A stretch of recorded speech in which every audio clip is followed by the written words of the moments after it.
Спас од високите температури бараат и животните. Вработените во зоолошката градина по неколку пати на ден ги разладуваат прскајќи ги со вода, а често се менува и водата во малите базени, поставени токму за оваа цел. Освен овие две млади мечки, спас од горештините бараат и волците и ламите. И подалеку можеш и да излезеш ногата. Некои животни пак го сакаат сонцето.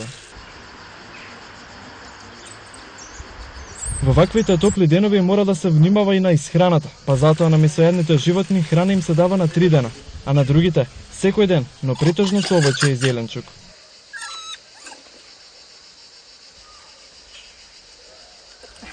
Високите температури ги натераа граѓаните да седат дома или во климатизирани простории, но речиси никој не се разладува на градските плажи, можеби затоа што изгледаат како пустина. Не се празни само улиците, празна и градската плажа покрај кеот на Вардар. Граѓаните најверојатно отишле на друго место да се разладат или останале во затворени простории. За пазарџиите нема спас од жештината. Покрај тезгите се од утро до вечер и наоѓаат начин како самите да се разладат, но и храната да остане свежа. Шишина, полни вода, ми се туре на глава, ме гледаше ви шишина, све многу е жешко.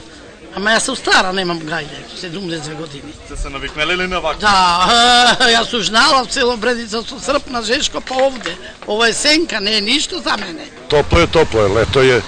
Мало скратимо време, мало обезбедимо се под сунце да не излазимо на сунце хладовина, мада е доста тешко.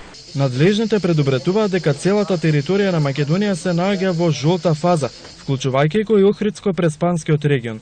Температурите ќе се движат околу 40 степен, а индексот на зрачење ќе биде 9.